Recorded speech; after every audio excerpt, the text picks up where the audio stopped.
My name is Krista Bongato. My pronouns are she, her, hers, and I'm the executive director for the GLOW Center, which is the LGBTQ plus community center of the Ozarks. We are the longest standing LGBT community center in the state of Missouri. I've not found one in Kansas, Tennessee, Kentucky, Iowa that have been around longer than us. Illinois has Chicago, Arkansas has Little Rock, Oklahoma has Tulsa. However, we are right about par for them. But of course, there are other centers that currently stand in the state of Missouri. So if you're watching this or if you're here and you have somebody that needs some training or wants some training that is across the state, then let me know and I'm happy to get you in contact with that. So, okay, I'm going to try and do this handy dandy fancy thing. And if not, we're just going to go good old keyboard and arrows. Everybody see that update? Okay. So first, we're going to talk about what type of issues orbit the LGBT community. Laugh? Yeah? No? Okay. Orbit. Sometimes it feels like we're aliens. So talking about non-discrimination.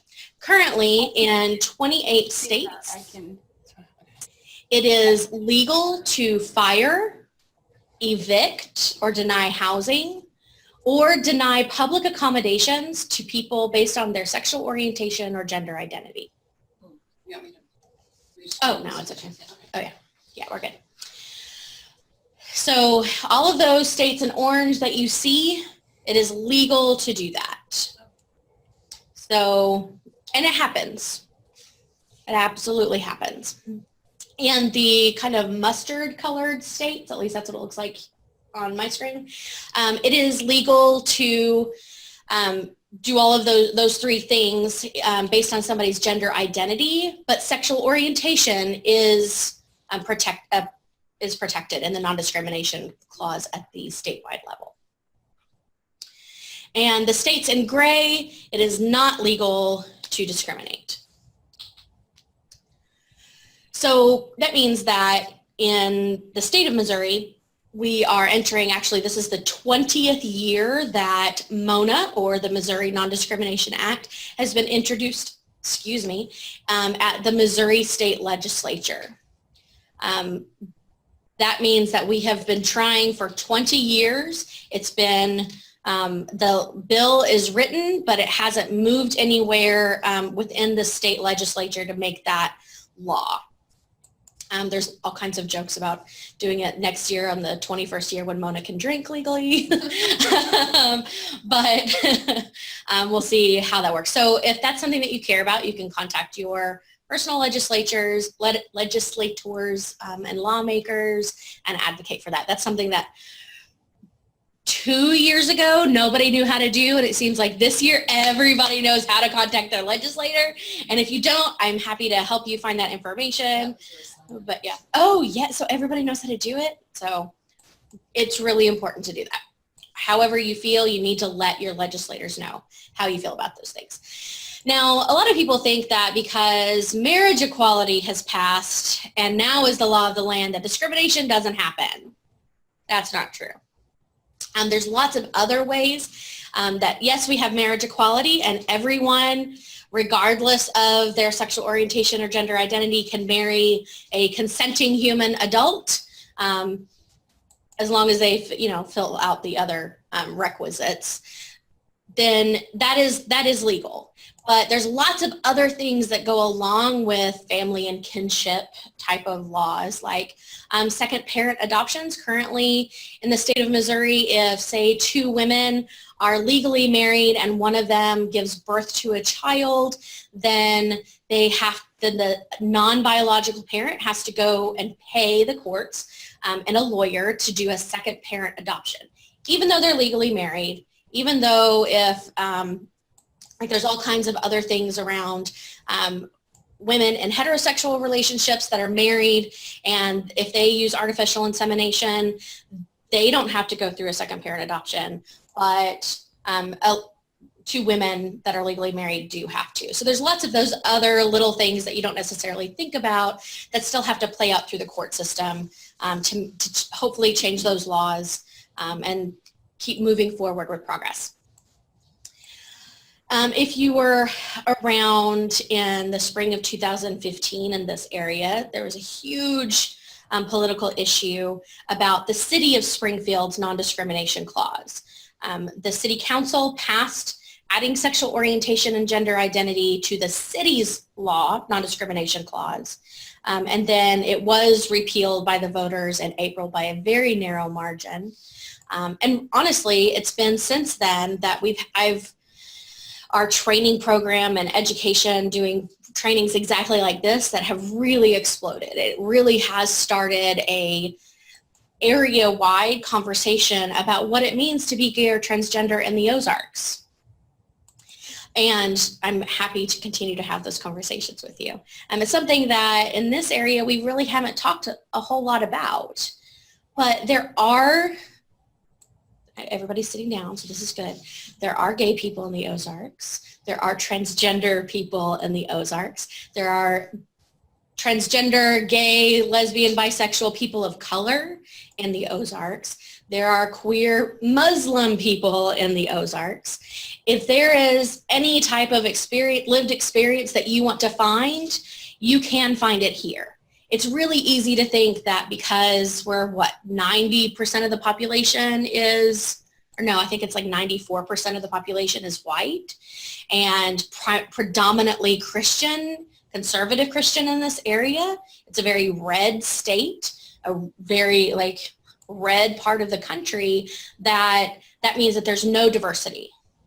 That means that there's no type of acceptance. And we just find that not to be true. We live and work here in the Ozarks just like everybody else. We raise our families here, and we're your neighbors, your friends, your family, your coworkers. We're here just like everybody else. So, but when there's just a few of us, it can feel really overwhelming. And especially when it's legal to discriminate against people that are gay or transgender, it can also feel very oppressing and like maybe we have to hide. So because of that, I want you to ask your questions here in this room. If you're walking down the street, if you have a friend of a friend that is transgender, if you sit down somebody in the movie theater next to them and you think maybe they are gay or transgender, don't ask them their questions. Let them be. Email me, contact Pavery, contact the Glow Center. Google is your BFF, okay? There's lots of people that have shared their stories and want to tell you that information, and let everybody else go and live their private lives, okay? I do want to point out that the Missouri Foundation for Health did a study across the state of Missouri and found that 1 in 7 LGBT people had experienced significant discrimination in the workplace, housing, or public accommodations. Real quickly, public accommodations, does everybody understand what that means? Public accommodations? Mm-hmm. Public accommodations means that when a business, an organization, a hospital offers services to the public, that they are open to everyone, okay? So a hospital, it could be a restaurant, it could be a hotel, it could be simply using the bathroom in a gas station when you need to. So currently, it is legal to discriminate against gay and transgender people in public accommodations. And increasingly, even though ethically, medical organizations and healthcare providing organizations have protections in their own company's policies and at the national level, like best practices type of thing, that doesn't mean that that people that are providing those services don't then discriminate against LGBT people. That happens at a significant rate, and we'll talk about that here because, well, I think it's significant because I think that anybody that walks into an emergency room and is discriminated against is too many, right?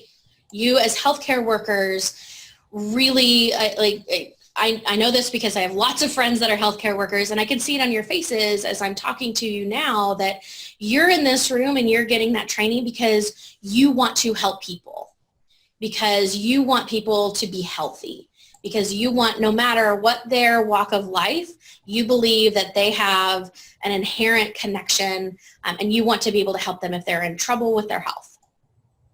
And that's what we want too. We want to be seen as individuals, as humans, and not as what what somebody else's perception of us is. When so recently in the court system, whether that's also at the legislative level and in the courts, hold on, back it up, Krista. Legislators across the country are increasingly trying to add religious exemptions for individual healthcare workers, so that if you personally don't believe that that it's okay for two women to be married, they bring their child into the emergency room, that if I have a personal religious belief that same-sex marriage is not okay, then I can decline to treat you. Or I can decline to treat your child based on your sexual orientation.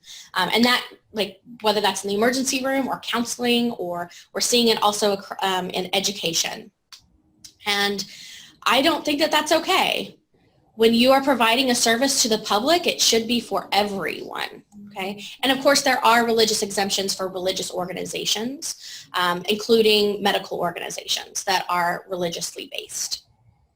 But even those typically have already in their company non-discrimination policies include sexual orientation and gender identity, or they're so well known to not provide care for individuals, then there's other access, okay? So we're really talking about access to healthcare. I want to real quickly talk about transgender individuals. So there was a national survey, a national transgender discrimination survey that asked transgender people across the country if they have been discriminated against in healthcare. Well, in lots of other areas, but particularly in healthcare, they experienced violence. So we're talking physical assault, not verbal, not a microaggression, not just giving them looks, but physical violence by a healthcare professional. 2% reported physical violence in a doctor's office. One person is too many. And 28%, so that's almost 1 in 3 transgender individuals, have experienced being verbally harassed. So not just a look, not just like using the wrong pronouns, but verbal harassment in a doctor's office. Again, 1 is too many. As healthcare workers, as people that care about other people, showing them, every individual, respect and dignity as a human being is really important. We also see, because of these other issues that we're going to continue to talk about, suicide rates, the rate of suicide attempts and completion are at disproportionate significant rates. Transgender individuals report suicide attempts at 41%. So almost half of the transgender population has attempted suicide, attempted to kill themselves. You also see other issues like substance misuse, abuse, and mental health issues like depression, anxiety at disproportionately high rates, not because it's linked to being transgender, because it's directly linked to how living in a world that doesn't accept them for who they are. Okay, so I have a comment. Yep. I was watching Chicago Med for whatever I like all of them. That's okay. And it's ER driven. The show is ER driven, and a transgender comes in. Okay, and having abdominal pain or something. I don't remember all the details. I don't remember whether it was male going to trans female, But anyway, so whatever it was, their outer appearance was one, and they were, going, and so of course. So they hadn't like transitioned. Not They were not completely. being They were in the perceived. process, Okay. Okay. And so, lower abdominal pain, okay? And I'm kind of thinking that they thought outward look male. I don't know, but anyway, so when they raise up, and start, okay, the anatomy does not match what. Right. And so, they were kind of like, oh my gosh. Yeah. And rightfully so. And you can't. So I guess my question is, if someone is going through that process of changing, should they not take a little bit of responsibility to let medical people know so that we don't have that kind of, oh my gosh moment? Yeah, we want to avoid an oh my gosh moment, okay? Yeah. One, you as professionals, hopefully you don't ever, because like even if somebody comes in with their limb half hanging off, you shouldn't be like, oh my God, you should just go and address the problem, right? But medical professionals need to provide a way for transgender folks to be able to safely, privately, confidentially disclose that their anatomy doesn't necessarily match what they are perceived to be, okay? So that means including on intake forms, including being transgender, and not just male or female, check a box and everything is hunky-dory, but realizing that there are transgender people everywhere, and so provide that vehicle or a way for them to do that privately. On their intake form, you should be able to talk about everything about body's anatomy with your healthcare provider. So that's really the best way to do that. And then no matter, and we can get into this a little bit later, I can show you some of the, I believe I have it in here, some of the training and guidelines that I use for sexual assault nurse examiners, and we can go through that, even though you're like, that's not what y'all do, but it has some really good, but that should happen before like gown is lifted. Like you shouldn't have those dramatic moments, hopefully, knock on wood, ever, because that's really, really harmful to the patient. And then the patient's not going to be, you want your patient to disclose everything, right? Because if they don't, you're not going to be able to provide adequate medical care. And that's really why y'all are spending your time and money here in this classroom every Wednesday. So it's important that the medical organization, wherever that is, make sure that that is something that you can ask in the intake form. So it's not like, oh, I think that this person might be transgender. It's that you ask everyone that question because you don't know. You don't know. Also, folks that are intersex, and we're gonna move down that road, actually. So I'm gonna back it up here a little bit. We're gonna talk about all of these words that I've been saying that you might have in your 7 to 9 page vocabulary list. We're gonna break it down into basic parts. So we're talking about sexual orientation and gender identity.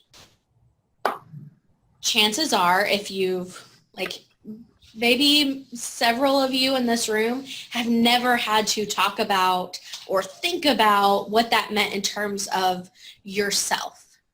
So I'm going to ask you to be really brave. You don't have to disclose anything. But while we're talking about this, I want you to think about your own lived experience, how you knew who you were as a person as you were growing up, okay? Because words can feel like you're navigating an asteroid field, right? Like if you don't dodge the right thing, then you're gonna blow up and explode and nothing's gonna be okay. So first we're gonna talk about our lovely gender-bred person, okay? I know this is a lot and you can't read all of it, but we're gonna talk about the highlights here. So our gender-bred person here, when we're talking about gender identity, we're talking about the brain. We're talking about how we perceive ourselves to be, our identity. That includes everything from our personality, lived experiences and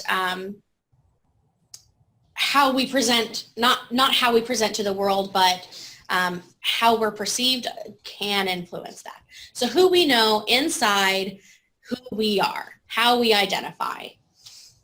Then when we're talking about attraction, so that's typically sexual orientation, we're talking about who we are romantically attracted to, who we're sexually attracted to, who we want to be intimate with, share our lives with, raise a family with, live with for the rest of our life. When we're talking about sex in this particular part, not sexual, like sexual intercourse or sexual orientation, but we're talking about biology, anatomy, what parts, what chromosomes, what's in our DNA. And that's where like intersex also comes into play. So intersex individuals may be born with parts of two different classifications of sex organs or reproductive organs, but it may not be organs. It could be at the chromosomal level. It could be in the hormonal levels. It could be lots of different, how our bodies respond to hormones. There's as many different ways to be intersex as there are intersex people. Not every single one person that is intersex has the same medical issue. And then gender expression, that is that dotted line on the outside. Gender expression is everything that we do on the outside of our bodies to tell the world who we are. That's not just clothes. That's not just haircuts. That's the tattoos we pick. That's everything that we do that we tell the world who we are. Our identity connects to our expression. Not every, our identity, when we are supported and we're able to tell the world it's safe for us to tell the world who we are in our expression, then those two will hopefully match, okay?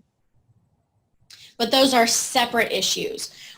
It's very easy to conflate sexual orientation and gender identity, because for centuries, the society as a whole has said that boys like these things, men like these things, women like these things, men should do these things, women should do these things, okay? They are totally opposite. They should not ever cross. For example, boys are supposed to like blue, girls like pink, and the blue, so like blue box, pink box, and the blue box is better. Think about that for a second. Let that sink in. Has that affected your life in any way? What do you think? I think so. More so, say, 30, 40 years ago, it was, so I was thinking about this when I remember doing the discrimination paper, but I didn't write it down. But growing up, girls were thought to be, okay, you're going to grow up and either be a mom, or you're going to be a nurse, or you're going to be a stewardess, or you know, something that was designated a female job, not a mechanic or something like that. And so you were kind of routed those directions early on by society and the schools, and you know, boys were going to do like shop class and girls were going to do home ec. Exactly. Or, you know, kind of, Pay. so there was a lot of that. Lots of pay differences. Pay, yes, yeah. So those like quote unquote helping professions, like nurses, are paid quite a bit less than other profession, or the doctor, even though you have more contact with that patient. Okay.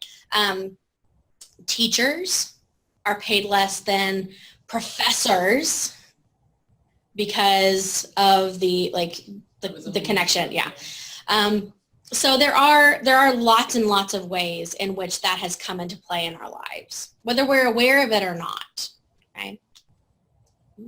I remember that article that I shared with you about the tomboy. Oh, yeah. Oh. There was a good article on Facebook from the New York Times about a mom who who kept getting asked about her little girl Mhm. being dressing as a boy, if she was transitioning to a boy. Mhm. She's like, no, she's just a tomboy. And see, I can relate to that because I get, even with my hair in a ponytail, I get mixed up with being a boy. Mhm. And it's because I've always dressed like a boy Mhm. ever since I was little. Mhm. And so reading that article about this mom that was having the same problem with her girl being a tomboy, Mhm. it's like, well, that just fits Yeah, me. absolutely. So I just wanted to share that Yeah. That's a good article. Thank you. It is, yeah, I've read it, yeah. I've read it. So I'm going to talk about that really quickly, if you don't mind. I'm going to jump off from that. So we have language. If there is somebody that is raised female and dresses more masculinely or plays outside and climbs trees and that type of thing, we as a society have language for that. We call that being a tomboy. Is that acceptable for that's totally acceptable for girls to have a tomboy phase, whether that is a phase that that they grow out of, or that is how they are, like how they express themselves throughout their lifespan. Do we have that same language for boys? No. Not in kind ways. Not in kind ways. It is derogatory. So if a boy wants to, even at really young ages, so even at like 3 and 4 and 5 years of age, if a boy wants to play princess, like sometimes people really have a big problem with that. Does that mean that that child identifies as transgender, or does that mean anything about that kid's sexual orientation? Not necessarily. No, not necessarily. But if you think about our boxes, the blue box are boys, the girl box is pink, and the blue box is better. Why would you not want to be better? Like, why would you not want to be better? You're totally rejecting like having this great status. Okay? It's okay that everybody understands why a woman would want to be more masculine, because clearly being masculine is better. So why would you want to go the other way? And society punishes people that do that. Then we conflate it with sexual orientation, because the pink box is only attracted to the blue box and the blue box is only attracted to the pink box. And the better you are at showing off that you are squarely in either one of these boxes, then the more status you have. So think about prom kings and prom queens, like the stereotypical story of it being the homecoming queen, the prom king is the head cheerleader and she's really pretty, and the quarterback, and he's very handsome and like likes to do all these like very masculine things and interested in sports ball and all of that stuff, right? Like, and then like we conflate sexual orientation when we say that that's who's going to get married and have this like fantasy life. Think about your real life. Does that actually happen? Is this really a like fairy tale romance? Does that really work out for people? Those are usually ones that are divorced. Right? Yeah. I mean, it's not that those people can't or don't deserve happiness or fulfillment in their lives, because every human does.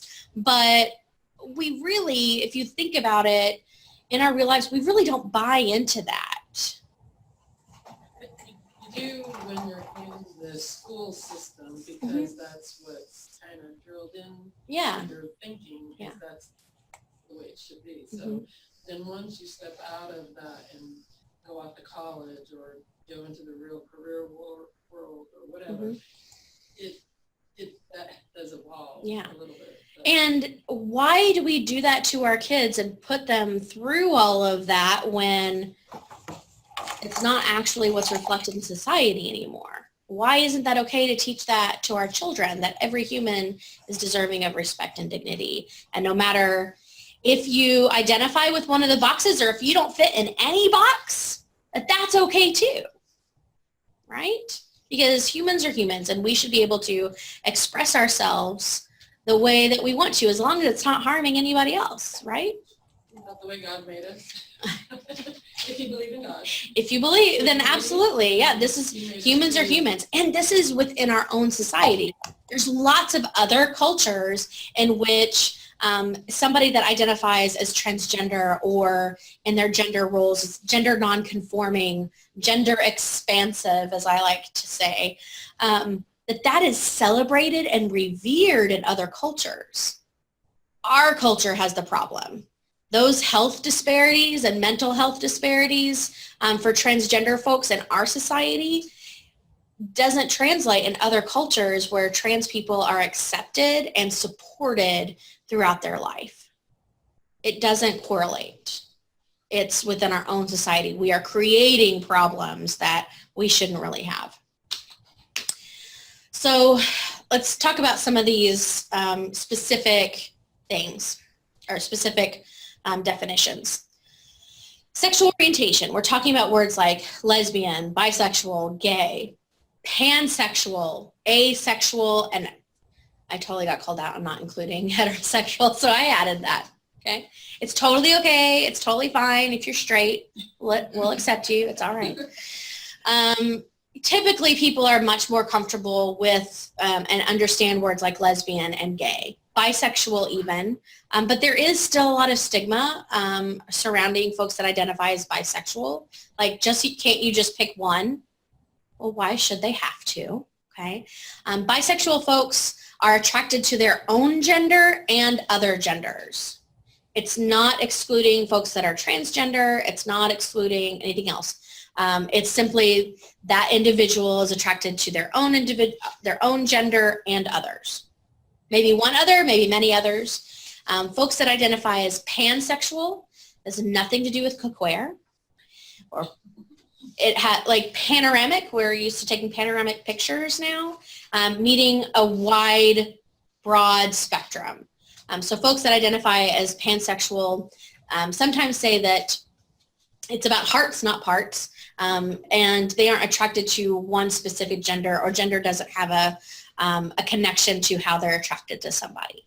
Okay. So is that scope is broader than bi? Because bi kind of, they're like, bisexual folks it may not be a broad spectrum. It may be my gender and another or several others. So, repeat yeah. the question because I can't. Oh, so the question was, how many genders are there? And the answer is there's as many genders as there are people, because how you identify can be different. And as humans, when we don't have language to say this word exactly expresses how I feel, then we make up words, right? So that vocabulary list that's 7 to 9 pages long, we could have whole dictionaries and then have to do another one next year, because language evolves as humans try to communicate with each other. So the answer is infinity upon infinity, and that might blow your mind a little bit. Also because so I identify as cisgender. We're going to move along. Real quickly, any questions over sexual orientation? And asexual means? Asexual folks aren't really attracted to anyone in a sexual way. The best pop culture reference I can give you is Sheldon Cooper from Big Bang Theory. Sheldon, for many seasons, he didn't understand why other humans would engage in coitus. He didn't have those sexual urges himself. That doesn't mean that he wasn't in a loving, healthy, committed relationship with Amy Farrah Fowler. It didn't mean that he couldn't engage and enjoy sex. Because I think this has been several seasons ago. He has had coitus, and he even understood why people thought that was enjoyable and said, hey, we can do that every year on your birthday or whatever. But that initiating urge simply typically isn't there, okay? And that can also exist on a spectrum of not at all, no interest, to like maybe some, etc. Okay? So when we're talking about gender identity, those are words like transgender, genderqueer, agender, and cisgender. I identify as cisgender, When I was born, the doctor said, or the midwife, said, it's a girl. My family raised me and socialized me to be female. And as I grew up, I knew that I identified as a woman, okay? A transgender person is someone who grows up knowing that their body doesn't match who they are, know they are on the inside. And so they transition and live as the gender that they've always known themselves to be. They live as authentically as possible. That transition looks different for every transgender person. It could mean social transition. It could be medical transition. However, a transgender person decides to transition for themselves is totally fine. Right? Going back to other words like genderqueer. Who here feels like kind of the initial like icky, yuck feeling when I say the word queer? It's totally okay. It was a big word back in the 70s. Yeah. So initially, folks identified as queer for a long time. Somebody that was different. Queer just meant different.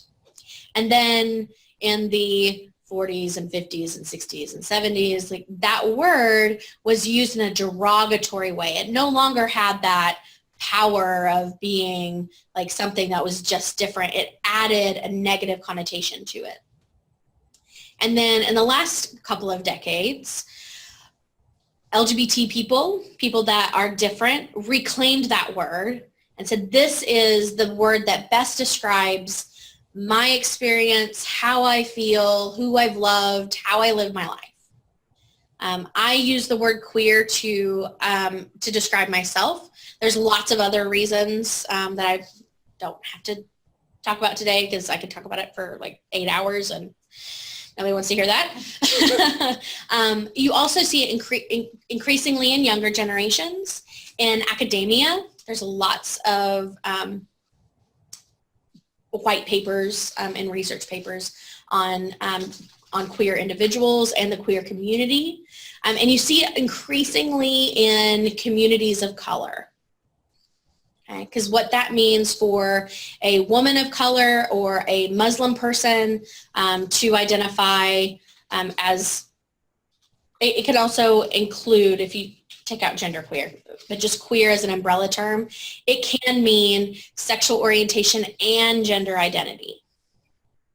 Okay, it talks about being different in both. However you identify with that word.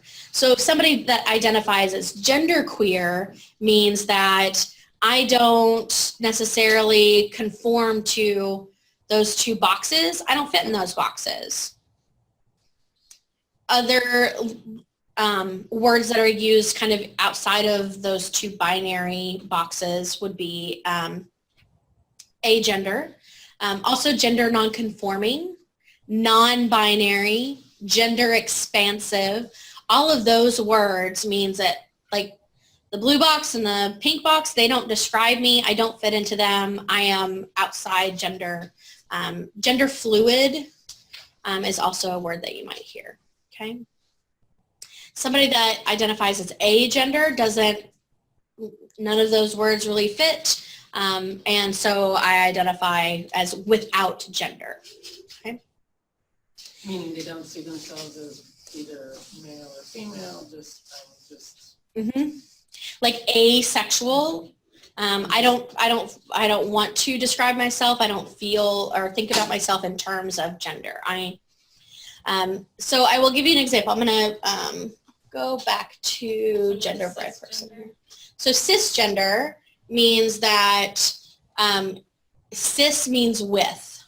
So how you're perceived, what society says you are, how you were socialized, all matches who you know yourself to be. So I identify as cisgender. On my birth certificate, it says female. I was raised and socialized as female by my family and my parents and society. And as I grew up, I know that I am a woman. So when all of that matches, all of that aligns. It all is with or together cisgender. Chances are, if you've never really had to think about your gender identity, cisgender probably describes you the best, okay? And I say that, like, you get to decide which one fits you. I don't get to say that this is how you identify, because that is labeling. But when you say, I identify this way, that's empowering. When you know more about yourself, as you learn, whether that's you take a psychology class or you do one of those personality tests on Facebook that everyone loves to do, because you want to know and be able to talk about and think about how you move about in the world and what's good for you, that's really powerful. Humans love that. And the more you know, star, right? Any questions on these words? Are there any, when in your vocabulary packet, were there any words that really stood out to you, or the definition you couldn't quite get? I'm happy to answer any of those questions for you. I think the only one that I didn't feel familiar with and I can't remember was, I think it's the constellation, or maybe I misread it.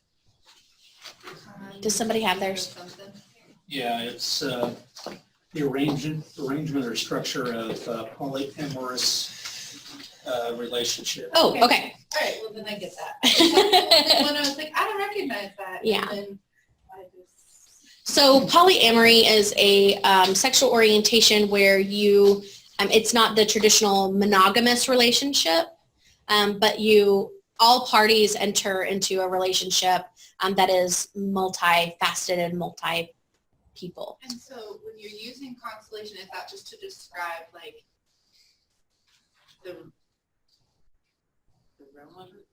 Yeah. Like your situation, like you'd be drawing lines from Mhm. stars. I like this person, but I'm also with this person, Mhm. and I also have a different relationship with this person, and those are connected. Absolutely. So what, for the recording and for those that couldn't hear, so it's talking about your constellation of I am in a relationship with this person, this person, this person, so a group together.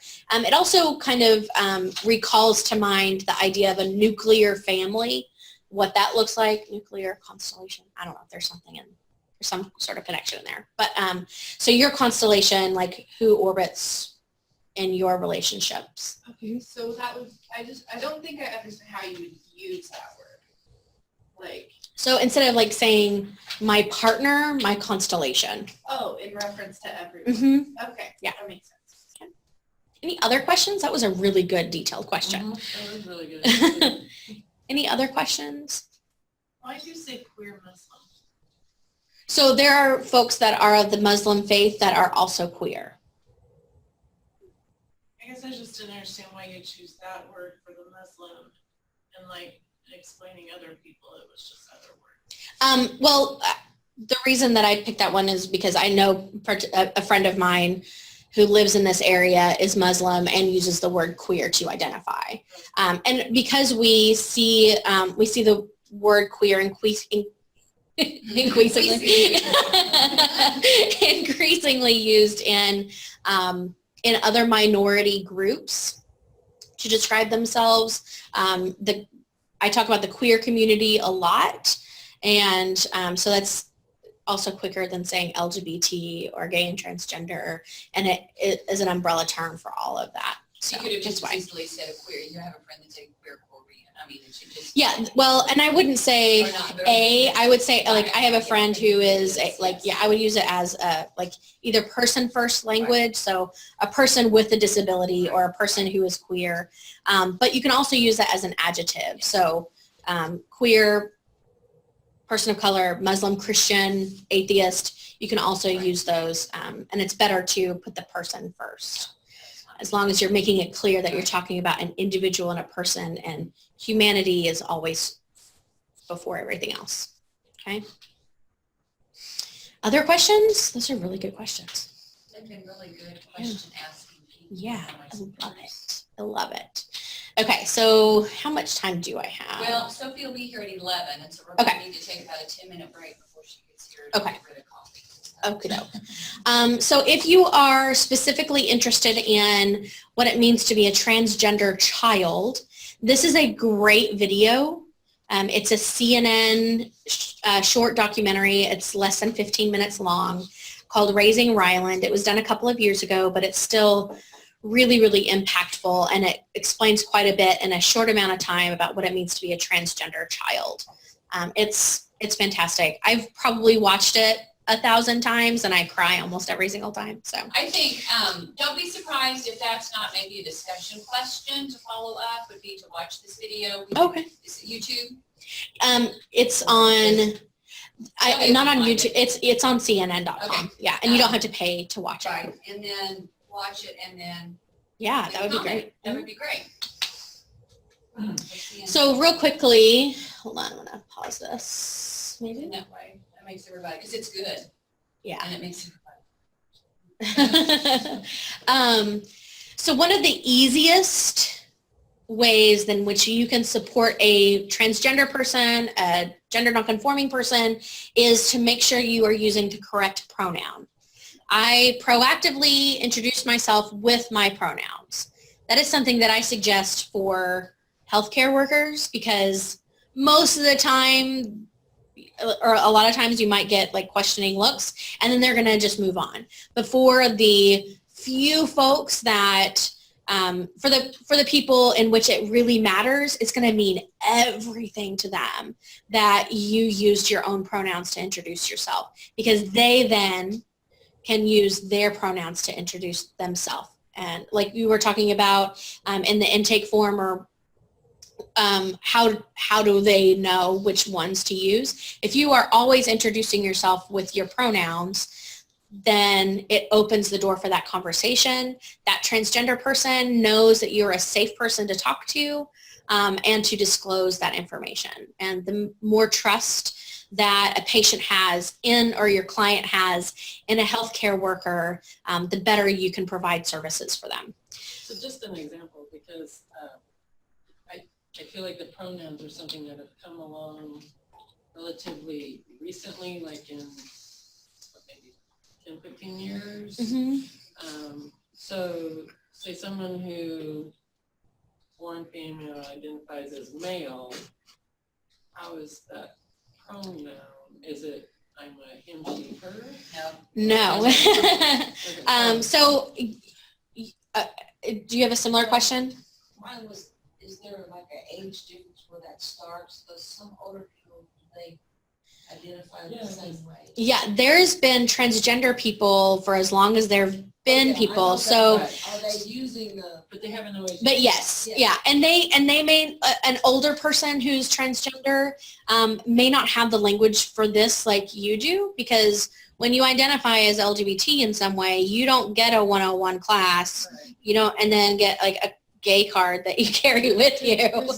We joke about it, but, and also with the advent of the internet, that really has changed lives for LGBT and queer individuals, because you can access that information much easier. I sit on panels quite often with folks, and I have several friends that are transgender, and the ones that are over 40 talk frequently about how that they knew when they were 4, 5, 6, 7 years old that they may not have the word transgender because they didn't hear it, but they knew that they were different and that it wasn't okay, and you should never talk about it. And so they stayed in the closet as a transgender person until they were much older and able to transition. But especially depending on your access to internet, your access to education, that you may not have the language for that. Maybe it's never ever been safe in your lifetime for you to come out as a transgender person.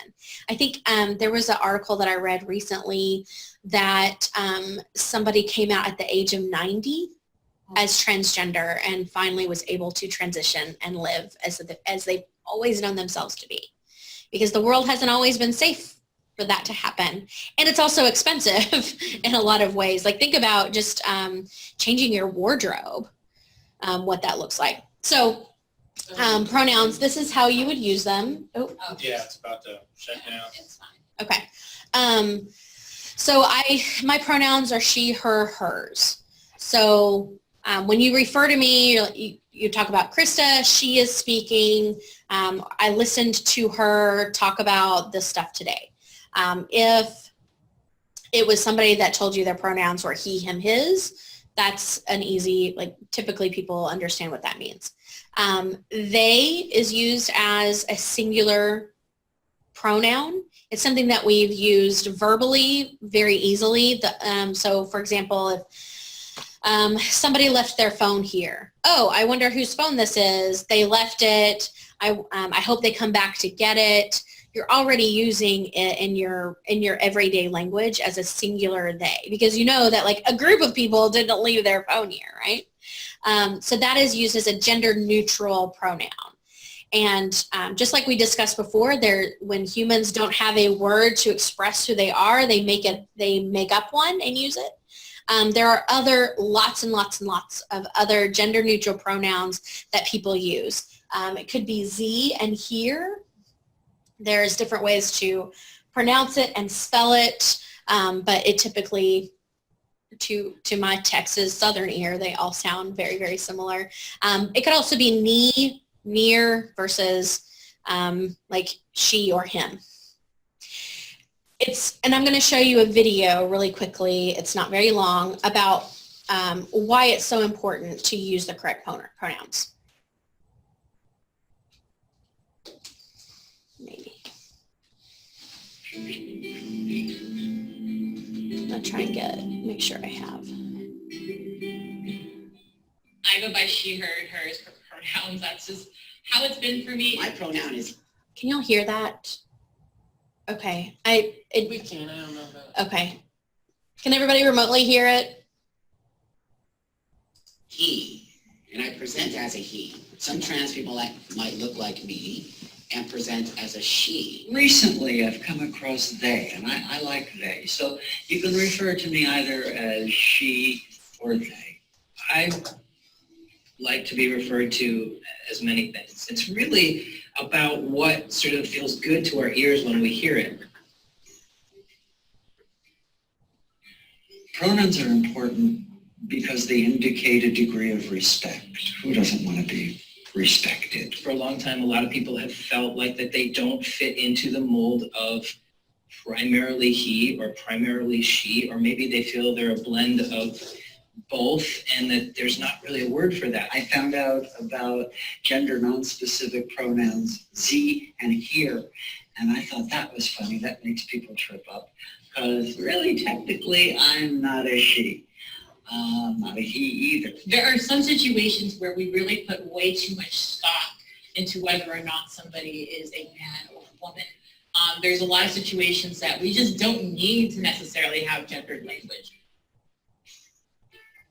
If you're unsure about somebody's pronoun, pull them aside and ask, hey, what are your pronouns? It's not even preferred pronoun because it is their pronoun. So some people go by he, some people go by she, some people actually use the pronoun they. You can avoid mistakes by just saying them, theirs, they. Their gender is still valid regardless of whether or not you understand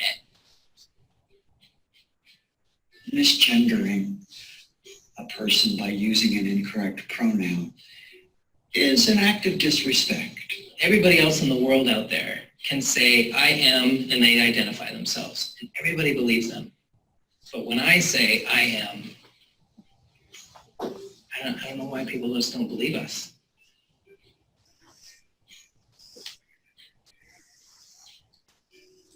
So can I just say something to kind of pull that all together too? Because when we look at this, so I guess I'm just going to reiterate that I could just easily, and I am Payre, she, her, hers, but I could just as easily introduce myself as, hi, I'm Payre, he, him, his. Mm-hmm. Okay, so it just depends on what you identify yourself as, which pronouns you use. Most of the time, when I send Krista stuff, I'm a they, them, theirs, because I don't know what I am half the time. I feel like I'm always a little bit of something to everybody else. And so I like it when she says, I think I'm a they. Yeah. Absolutely. So, and how you express yourself, your haircut, whether or not you wear makeup or what type of makeup you wear, the clothes that you wear. If it is more feminine, doesn't mean that you can't use a masculine pronoun. Doesn't mean that you can't use he, him, his. There's lots of folks that identify as non-binary, gender non-conforming, gender queer, and maybe look more masculine or more feminine to everyone else, and use a neutral pronoun. And that's okay. The most important thing is that you know what their pronouns are, and then you use them. Especially if you know what their pronouns are and you do not use the pronoun, especially on purpose, that is really rude. You're totally invalidating them. If I know that your name, you prefer to be called Payre and not your legal name. If I consistently only refer to you in that way, it's like a dig. And for somebody who has struggled to be known, and sometimes it's not safe for them to be known as being out as transgender or whatever that is, for you to do that is really rude and disrespectful. You're invalidating them as a human and able to make their own choices about how they are perceived and how they want to move about in the world. That doesn't mean that you're always going to get everybody's pronouns right, and that if you mess up on somebody's pronoun, that you are a horrible human being and you deserve to be struck from this planet. No, that's not what that means. If you accidentally misgender someone, say, oh, I'm sorry, correct yourself, and then move on. Because if you spend an hour like throwing yourself on your sword, apologizing to the person, then that's also really uncomfortable, and then it becomes about you. Don't make it about you, especially when you're in a professional setting. I'm sorry, correct it, use the right pronoun, and move on. Okay? Also, why it's important to know those pronouns from the get-go. Okay? We do this really easily in society with nicknames or using other names. And I also think about, so my best friend, my text is showing today. When I was a child, my best friend was Tammy Morris. And she lived down the street, and her brother Ira, he was best friends with my older brother. Well, then they ended up moving, like when we were in 4th grade. She moved away, her and her family, to Atlanta. We were in Dallas. And we lost touch. My parents' phone number never ever changed. Like they've had the same phone number for 40 years. And so she would still occasionally like try that same phone number because it was before Facebook. And then when Facebook happened, like I messaged all of the Tammy Morrises that I could find looking for her, right? But now we're adults and she has children, and I got to meet her. I went to Montgomery where she lives now, and I got to meet Tammy in person. She's like, now you know, nobody else calls me Tammy. I'm Tamara. I'm like, oh, we're adults. Like, of course. And so, of course, I changed how I refer to her. It's Tamara as an act of respect. And like, so why is that hard for a transgender person? We do that with animals. If we are walking in the park and we meet somebody and they have an adorable little puppy, and we're like, oh, he's so precious, like, and so smart and all of these things. Oh, well, actually it's a she. Oh, okay. And then we switch our pronouns, right? Babies even. We do that for animals and babies. And, yeah, and like using terms like a she, him, or an it, like that's not okay, because that's also like really invalidating them as a human worthy of dignity and respect. So we do that for babies that can't speak for themselves, for animals that well, maybe they can speak and I just am the only one that doesn't. We do that and we show that respect for lots of other people, but adults or teenagers, we question on that. See, my daughter, perfect example, Mhm. okay? She got her hair done yesterday. We spent buku money getting it cut and colored and everything. Mhm. Of course, it's highly conditioned. It doesn't look super clean today, but guarantee you it'll be pulled up in a ponytail and she'll wear a hat. She wears her glasses. She always wears very gender neutral kinds of clothes. Yeah. She didn't have a dress. And more times than not, it'll be, like, when she was younger, be like, well, what does your son want? Or what does he want? Mm-hmm. And I would say, well, she Yeah. will take such and so, because it just kind of always, this kind of stuff is just kind of always, Taylor's just Taylor and it's okay. Yeah. She doesn't have an issue with it. But it's amazing how many times it would take for somebody, for me to have to say she. Mm-hmm. Yeah. It's like, be respectful Mhm. here. And you can always use they. Right. You can always use they. It's That's like, a really easy way. Corrected is one thing, but 2 or Yeah. 3 times, Yeah. I mean, if it was a waiter or waitress, there was no tip. Yeah. Because they're just. It's just rude. Yeah. It's just rude. So hopefully, especially professionally as healthcare workers, you're not being rude. She would get. and she would get harassing- trouble at school yeah. Because the boys would say, well, you Yeah. can't play basketball. You're Yeah. taking the ball away. Yeah.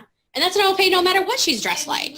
we always told her that she could, be and do. Of course, Mm-hmm. for my age, and I'm 57, so I'm way up there. But while my parents had the traditional kinds of jobs, my dad was in construction, my mom was a hairdresser. A lot of that was just because of the income that they had when they got out of high school. I mean, so, they had to find Yeah. a profession that they could, A trade. Yeah. But I was never, ever, ever taught that there was something that I could never do. Mm-hmm. Now, So you were lucky. did I take piano lessons? Yes. Mm-hmm. Were there very many boys at the time that took piano lessons? No, but I'm going to tell you, every dang one of them was the best pianist ever.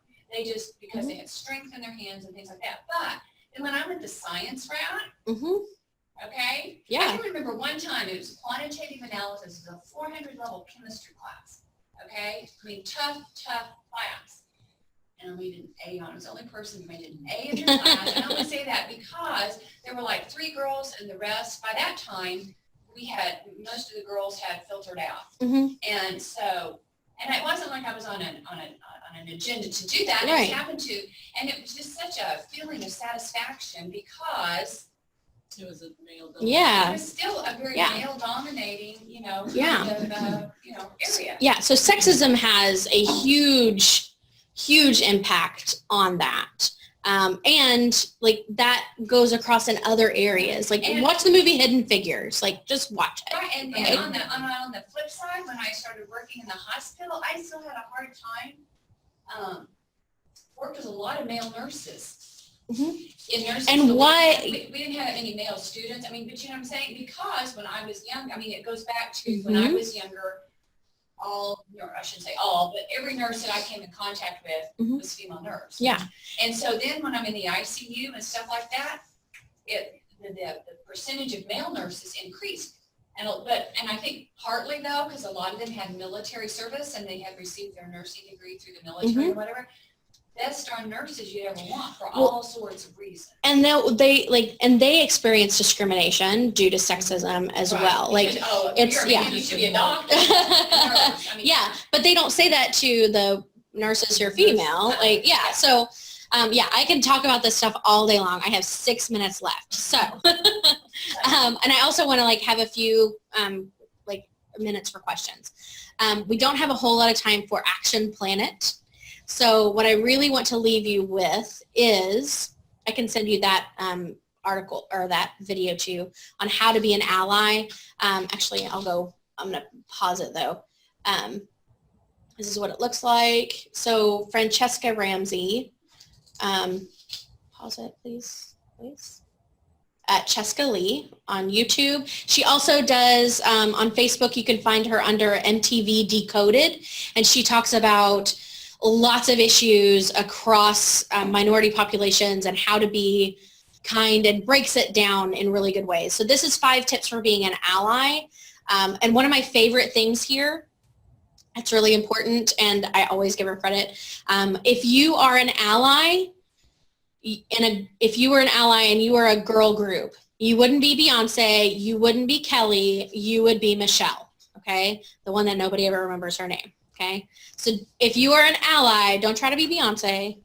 You want to be in the background. You want to be supporting the people and uplifting their voices. So when I don't identify as transgender, that's why when I talk to you, I try to uplift the voices and say, my friend that's transgender or folks that are transgender, they say this. Because it's not what I think that's important. It's what they believe and what their experiences are. So I'm gonna leave you with that. And that's being an ally for any type of community or person that you are not, that you also don't identify as. So never underestimate your ability to make somebody's life better. In easy, cheap / free ways, you can support, in your profession, you can support people that are transgender, LGBT, communities of color, different, different faiths that aren't as easily represented in this area, like being Muslim, Jewish, or atheist. Doing that in your language. Easy way is introducing yourself with your pronouns. It's something that's really difficult sometimes to always remember because we don't even think about how we introduce ourselves. We've been doing it for so long. But if you can work that in, if you ever have a transgender person that is your client or your patient, and it is amazing for them. Maybe they've never been able to come out to a medical professional and have their questions answered in an appropriate way from a medical professional. And it may be on things that have nothing to do with what it means to be transgender or medical transition. So, oops, hold on. I went the wrong way. There we go. So these are the things that I want you to think about. What can I continue doing? What am I already doing that supports people that I don't have the same experiences as? What do I need to stop doing? And what can I start doing so that I can make sure that I am giving the best healthcare possible for my clients and my patients? Okay. Remembering that all people are deserving of respect and dignity. Continue to educate yourself. Seek out information about what it means to be gay or transgender, what it means to be a queer person of color, what it means to be a person of color in this area. Educating yourself about ways in which you have privilege and recognizing that. And whether that's class, education, race, religion, all of the isms type of things, okay? Respecting names and pronouns. And then if you have friends or family, people that, especially people that you respect, if they are making offensive jokes or derogatory jokes or using derogatory language, call them in. We hear about calling out people. I want you to call them in. You respect them for a reason. They have good qualities. You believe them to be a good person. But if they're telling offensive, racist, derogatory, sexist jokes or using language, they probably would say, if they were called out on it, oh, well, that's not me. I'm not a racist. But you said it, right? So call them in and explain to them why that's offensive to you, even if that is not, especially if that's not your identity. Call them in and tell them why that is so harmful. Asking deeper questions, expecting more from your referral networks. When you refer a client or a patient out somewhere, make sure that they are LGBT friendly. And then report discrimination and mistreatment that you see in your own workplace, okay? I can send you this link. And there are sources in this Prezi. I believe you have the link to this Prezi as well.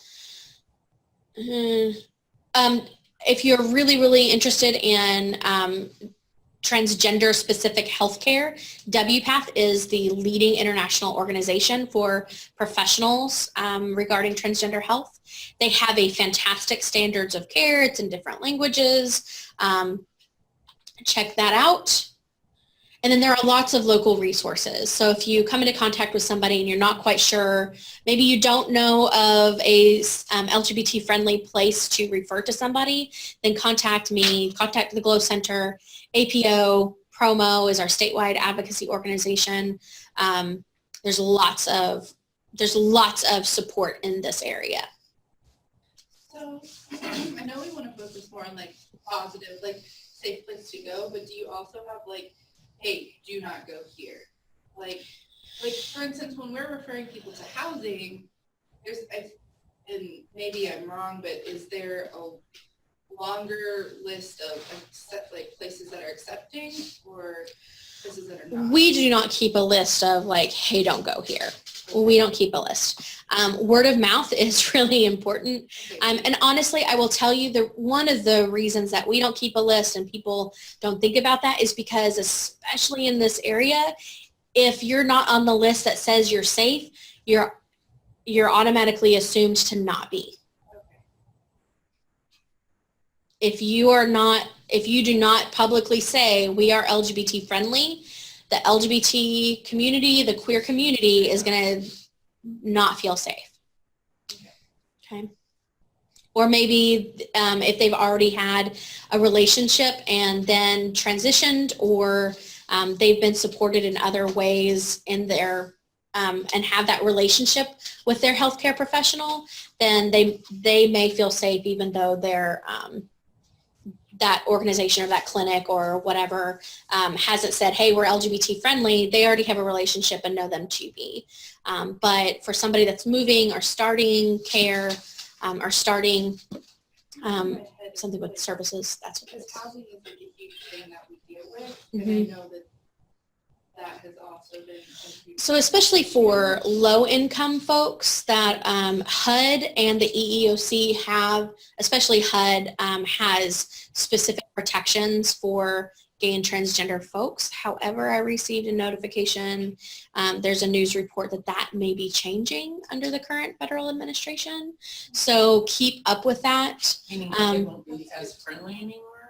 I don't know what it's going to look like. HUD and ECOC? The EEOC is the, that has to do with employment, sorry. But so, and I know that locally, our HUD board is very LGBT friendly, and I don't think there's been a lot of issues because everyone here is pretty well understands that it's not okay to discriminate when you're dealing with subsidized housing and receiving or lower income rates. Okay. I'm